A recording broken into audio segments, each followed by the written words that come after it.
Há segredos que não deveriam existir, verdades tão perturbadoras que, quando reveladas, abalam as estruturas daquilo que acreditávamos ser inabalável. Em 2007, 7 anos após a morte de Madre Teresa de Calcutá, o Vaticano autorizou a publicação de algo que estava escondido há décadas. Cartas, diários íntimos, confissões privadas que ela nunca quis que fossem lidas. E quando o mundo finalmente teve acesso a essas palavras, algo aconteceu. A imagem da santa mais amada do século XX começou a desmoronar. Ou será que o que desmoronou foi apenas a ilusão que criamos sobre ela? Porque o que estava escrito naquelas páginas era perturbador. Onde está a minha fé? Não sinto nada. Nem Deus, nem alma, nem céu. Apenas vazio. Essas palavras não foram escritas por alguém em crise passageira. Foram escritas por Madre Teresa, a mulher que dedicou sua vida aos mais pobres entre os pobres, a mulher que o mundo inteiro considerava a encarnação viva da santidade. E o mais chocante, ela não escreveu isso uma vez. Ela escreveu durante 50 anos. 50 anos sentindo que Deus a havia abandonado. Hoje você vai conhecer a história que o Vaticano tentou proteger.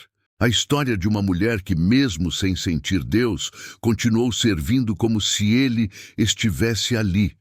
E talvez, só talvez, essa seja a maior lição espiritual que ela poderia nos deixar. Antes de entrarmos nas cartas secretas, você precisa entender quem foi essa mulher. Agnes Goncha Bojakshiu nasceu em 26 de agosto de 1910 em Skopje, na atual Macedônia do Norte. Filha de albaneses, desde criança sentia um chamado profundo para a vida religiosa. Aos 18 anos, deixou sua família para sempre e partiu para a Índia, onde se tornaria irmã da Ordem das Irmãs de Loreto. Durante quase 20 anos, ela viveu uma vida religiosa comum, ensinando geografia e história em um colégio para meninas de classe média em Calcutá. Mas tudo mudou em 10 de setembro de 1946. Naquele dia, durante uma viagem de trem para Darjeeling, ela teve o que descreveu como o chamado dentro do chamado. Uma experiência mística onde Jesus lhe pediu que deixasse o convento e fosse viver entre os mais pobres dos pobres, servindo-o através deles. E ela obedeceu. Em 1950, fundou as Missionárias da Caridade. Começou sozinha, nas ruas de Calcutá, recolhendo moribundos, lavando feridas de leprosos, acolhendo crianças abandonadas. Sua congregação cresceu. Em 1979, recebeu o Prêmio Nobel da Paz. Em 1997, morreu sendo considerada uma das mulheres mais santas que já existiram. Mas por trás dessa fachada de fé inabalável, havia algo que ninguém imaginava. Uma escuridão silenciosa, um vazio que ela carregava sozinha. E isso estava escrito nas cartas. Durante décadas, Madre Teresa escreveu para seus confessores espirituais.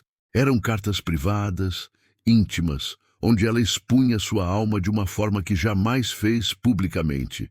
Quando ela morreu, em 1997, havia um desejo expresso, que todas essas cartas fossem destruídas.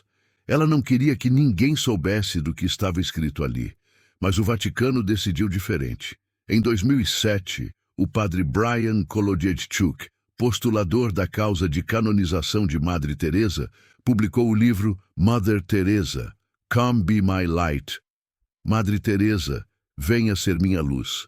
E ali, pela primeira vez, o mundo leu o que ela realmente sentia. Vou ler alguns trechos, e peço que você preste atenção, porque o que vem a seguir não é fácil de digerir.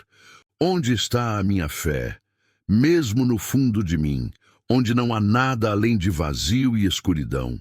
Meu Deus, como é doloroso esse sofrimento desconhecido. Dói constantemente. Outra carta. Não tenho fé. Não me atrevo a pronunciar as palavras e os pensamentos que se agitam no meu coração. Eles me fariam blasfemar. Se houver Deus, por favor, perdoe-me. E mais. Dizem que o sofrimento de Deus é infinito. Se isso for verdade, então o que sinto é apenas uma gota, mas essa gota é minha e é insuportável. 50 anos. Ela viveu assim por 50 anos. Imagine, a mulher que o mundo inteiro via como a personificação da fé, que consolava milhares, que falava de Deus com tanta convicção, sentia que Deus a havia abandonado completamente. E o Vaticano sabia. Seus confessores sabiam. Mas ela continuou. Continuou sorrindo para as câmeras, continuou servindo os pobres, continuou falando de amor e fé, mesmo sem sentir nenhum dos dois. Por quê? Quando as cartas foram reveladas, muitos ficaram chocados. Alguns até questionaram. Então ela era uma farsa, uma hipócrita. Mas a verdade é muito mais profunda que isso. O que Madre Teresa experimentou tem um nome na tradição mística cristã: a noite escura da alma. É um conceito desenvolvido por São João da Cruz, um místico espanhol do século XVI, que descreve um estágio avançado da jornada espiritual onde Deus parece desaparecer completamente. Não é dúvida, não é descrença, é ausência. É como se Deus retirasse toda a sensação de sua presença para purificar a alma de qualquer apego emocional à fé, para que a pessoa aprenda a amar e servir sem recompensa, sem conforto, sem consolação. Madre Teresa não era a única. Santa Teresa de Ávila viveu isso. São João da Cruz viveu isso. Até mesmo Madre Teresa d'Ávila, sua padroeira espiritual, passou por períodos de aridez espiritual profunda. Mas 50 anos, isso é algo raro, quase incompreensível. E aqui está o que mais me impressiona. Ela nunca desistiu. Mesmo sem sentir nada, ela continuou rezando. Mesmo sem ouvir resposta, ela continuou servindo. Mesmo no vazio absoluto, ela continuou acreditando que havia um propósito maior. Em uma de suas cartas, ela escreveu: "Se algum dia eu me tornar santa, certamente serei uma santa da escuridão. Estarei continuamente ausente do céu, acendendo a luz para aqueles que estão na escuridão na terra." Você percebe o que isso significa? Ela transformou seu sofrimento em missão. Ela não via sua dor como castigo, mas como identificação com aqueles que também se sentiam abandonados. Os pobres que ela servia não sentiam apenas fome física, sentiam fome espiritual. Sentiam-se invisíveis, esquecidos, abandonados. E Madre Teresa, ela sentia exatamente a mesma coisa.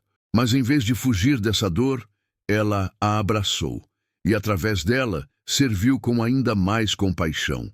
Quando as cartas foram publicadas, o mundo se dividiu.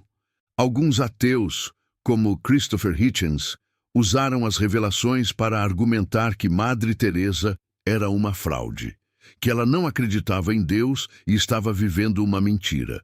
Mas outros, incluindo líderes religiosos e teólogos, viram algo completamente diferente. Eles viram autenticidade, coragem, uma santidade ainda mais profunda. O padre James Martin, um dos teólogos católicos mais respeitados, disse: "As cartas de Madre Teresa não mostram fraqueza, mostram heroísmo espiritual. Ela continuou servindo mesmo quando não sentia nada. Isso não é hipocrisia, isso é fé verdadeira." E aqui está uma verdade que muitos não percebem. Fé não é sentimento. Fé é escolha, é decisão. É levantar todos os dias e fazer o que precisa ser feito, mesmo quando não sentimos vontade. Mesmo quando Deus parece distante, mesmo quando tudo dentro de nós grita para desistir. Madre Teresa viveu isso de forma radical. Ela não tinha o luxo da consolação espiritual, não tinha experiências místicas reconfortantes, não sentia a presença calorosa de Deus como tantos outros santos relatam. Ela tinha apenas o vazio e, ainda assim, escolheu amar. Mas a pergunta permanece: por que Deus permitiu que ela sofresse assim? Essa é uma das perguntas mais antigas da humanidade. Se Deus é bom, por que permite o sofrimento, especialmente o sofrimento dos que mais o servem? Madre Teresa se fez essa pergunta inúmeras vezes, e a resposta que ela encontrou não foi intelectual, foi vivida. Em uma de suas últimas cartas, ela escreveu algo que me arrepia até hoje. Aprendi que o amor não é sentimento. Amor é vontade. E eu escolho amar, mesmo quando não sinto nada. Você entende a profundidade disso? Durante 50 anos ela serviu sem recompensa emocional, sem conforto espiritual, sem a sensação de que Deus estava ali, aprovando, acolhendo, reconhecendo. Ela serviu porque escolheu servir. E talvez, só talvez, esse era exatamente o ponto. Na tradição espiritual, há um conceito chamado desapego espiritual. É quando você para de buscar Deus pelos benefícios que Ele traz. Paz, alegria, conforto, e começa a buscá-lo apenas por quem Ele é. É amar sem esperar nada em troca. É servir sem necessidade de reconhecimento. É continuar, mesmo no vazio absoluto. Chico Xavier, o maior médium espírita brasileiro, disse algo que dialoga perfeitamente com isso. A maior prova de amor não é fazer o bem quando estamos felizes. É fazer o bem quando estamos quebrados. Madre Teresa viveu isso até as últimas consequências. E talvez o propósito do seu sofrimento não fosse punição. Fosse preparação, para que ela pudesse compreender de forma visceral a dor dos abandonados, para que ela pudesse olhar nos olhos de um moribundo na sarjeta e dizer sem mentir: eu sei como é se sentir assim. Madre Teresa foi canonizada em 2016, oficialmente reconhecida como santa pela Igreja Católica. Mas o que a tornou santa não foi apenas o que ela fez, foi como ela fez. Ela serviu sem glória interna, sem recompensa emocional, sem a certeza reconfortante de que Deus estava ali, vendo, aprovando, acolhendo. Ela serviu porque escolheu acreditar, mesmo quando não sentia. E isso, meus amigos, é a fé mais pura que existe. Quantos de nós desistimos quando as coisas ficam difíceis? Quantos de nós abandonamos nossos propósitos quando não sentimos mais aquela empolgação inicial? Madre Teresa nos ensina que grandeza não é fazer o extraordinário quando estamos inspirados. É fazer o ordinário quando estamos vazios. É levantar mesmo sem vontade. É amar mesmo sem sentir. É servir mesmo no escuro. E talvez o maior milagre de Madre Teresa não tenha sido curar leprosos ou alimentar famintos. Talvez tenha sido continuar. Continuar quando tudo dentro dela gritava para parar. Continuar quando Deus parecia um conceito abstrato, distante, quase inexistente. Continuar, porque ela sabia que sua vida não era sobre ela. Era sobre aqueles que precisavam ser vistos, acolhidos, amados. E isso é santidade. Talvez você esteja passando por algo parecido agora. Talvez você sinta que Deus está distante, que suas orações batem no teto e voltam vazias, que sua fé é apenas um eco do que costumava ser. E se eu te disser que isso pode ser exatamente onde você precisa estar? Não como punição, mas como purificação, para que você aprenda a amar sem recompensa. Para que você aprenda a servir sem reconhecimento, para que você aprenda que fé verdadeira não é sentir, é escolher. Madre Teresa viveu 50 anos na escuridão e, quando morreu, deixou um legado que iluminou o mundo. Ela não precisava sentir Deus para ser Deus para os outros. E talvez essa seja a maior lição que ela poderia nos ensinar. Que o amor verdadeiro não precisa de certeza, precisa apenas de vontade. Se essa história tocou você de alguma forma, é porque talvez você também esteja aprendendo a amar no vazio, a servir na escuridão, a continuar quando tudo pede para parar. Isso não é fraqueza, é força. Deixa aqui nos comentários qual parte da história de Madre Teresa mais falou com você. Você já passou por uma noite escura da alma? E se você quiser continuar explorando essas histórias que transformam, eu deixo aqui em cima outro vídeo que vai tocar seu coração. Te espero lá. E lembre-se, você não está sozinho nessa jornada.